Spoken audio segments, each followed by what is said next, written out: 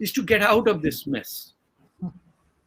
باقی ہمارے پاس وہ رہ جاتے ہیں جو یہ نہیں کر پاتے. انفیکٹ ورکنگ کلاس اور ولیجز سے لوگ آپ دیکھیے نارتھ افریقہ سے کشتیوں میں بھر بھر کے اٹلی اور اسپین میں لینڈ کر رہے ہیں ان ڈیسپریٹ کنڈیشن.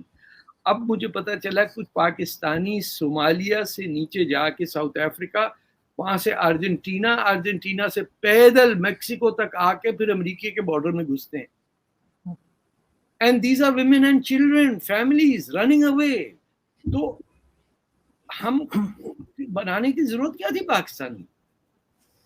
بنگلہ دیش is clear, ہماری زبان بنگالی ہے, ریلیجن ہمارا اسلام ہے, اسلامی جماعتوں پہ پابندی ہے, سیکولر کانسٹیٹیوشن ہے, اور شیخ مجیب کی بیٹی پرائم منسٹر ہے, اور آپ کو کتنے پیسے چاہیے.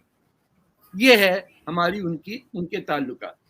ہم نے ان کو 1970 تک بھوکا بنگالی کہہ کے اپنے منہ پہ تماچا اب مارنے کا موقع آ گیا کہ یو کینٹ سے anything to anyone, because ایسا نہیں کہ پاکستانی نااہل ہیں, کنسپٹ نہیں ہے نیشن بلڈنگ کا, کیونکہ نیشن کو پہلے آپ ایکسپٹ کریں گے.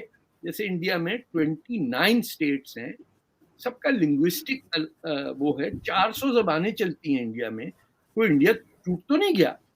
ناگالینڈ والا کیرلا والے کے ساتھ بھی ایکسنٹ الگ الگ ہوتے. میں نے ایک دیکھا پاکستان میں, عرصہ ہو گیا کہ ایک دوسرے کے ایکسنٹ پہ ہم لوگ بہت ہنستے ہیں. آپ انڈیا جائیے, آپ کو کوئی ان کے یہاں یہ ایکسپٹیڈ ہے کہ ہر ایک کا ایکسنٹ الگ ہے, تو کوئی ہنستا کسی پہ نہیں ہے. ہم تو گجراتیوں پہ ہنستے ہیں, پٹھانوں پہ ہنستے ہیں, یعنی ہر کوئی جو شدھ اردو نہ بولے اس کو کہتے ہیں ڈنگر ہے. حالانکہ پنجابی اتنی بری اردو بولتے ہیں, وہ ہنستے ہیں سب پہ. ہاں جی دیکھو کیسے پنجابی کیسی غلط اردو بولتا ہے. تو جو لوگ پاکستان کو پاکستان کہتے ہیں وہ مزہ, کراچی کو کرانچی بولتے ہیں.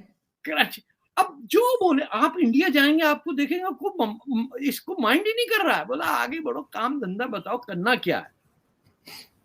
وہ we have not developed or felt it necessary to learn کہ انڈیا میں کیا ہوگا. دیکھیے ہمارے پڑوس میں صرف انڈیا ہے, باقی نہ آپ افغانستان سے زیادہ سیکھ سکتے ہیں نہ ایران سے, کیونکہ لینگویج بیریئرز ہیں. ہم تو اپنے پشتونوں سے بات نہیں کر پاتے.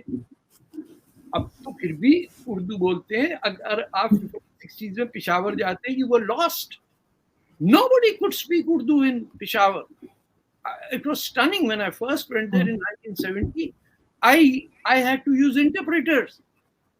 ایک ہمارا پشتون نیپ کا دوست تھا, وہ آتا تھا, وہ ہر بات پہ کہتا تھا لکھ لعنت تم. کچھ سمجھ نہیں آ رہی مجھے بات, کہتے کیسا پاکستانی ہو تم, پشتو نہیں آتی ان کا.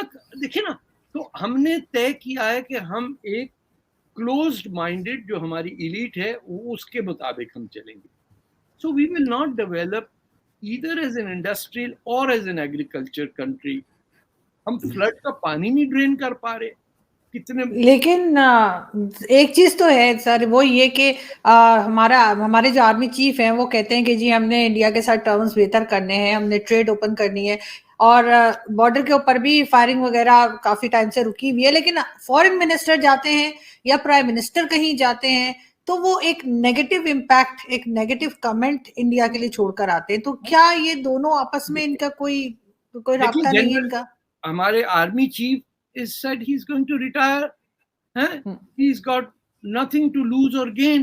ہمارے کینیڈا میں ایک شہر ہے جہاں کو 300 جنرل اور بریگیڈیئر اور کرنل رہتے ہیں, انہوں نے شہر ہی اپنا بنایا ہوا, بس وہ سنوکر کی سٹک کو شارپ کرتے رہتے ہیں, اور ٹک ٹک یوں مارا اور ٹک ٹک وہ مارا. وہ سے ان کی بیگموں نے ایک گھر لے لیا ہے, وہاں کلب بنا لیا.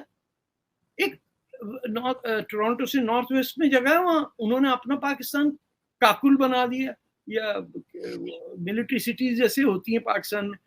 سو they are happy, they over there, they retired. بہت سارے آفیسرز ہیں. بٹ اب جنرل باجوہ نے کہا کہ اب وہ کل کی باتیں کیوں کر رہے ہیں, پہلے کیوں نہیں کرتے تھے. Now he's gone. He knows that it's over now. He can speak freely. تو جب آپ کے سیاستدان عقل کی بات سے محروم ہوں اور کیسی کیسی باتیں کریں, وہ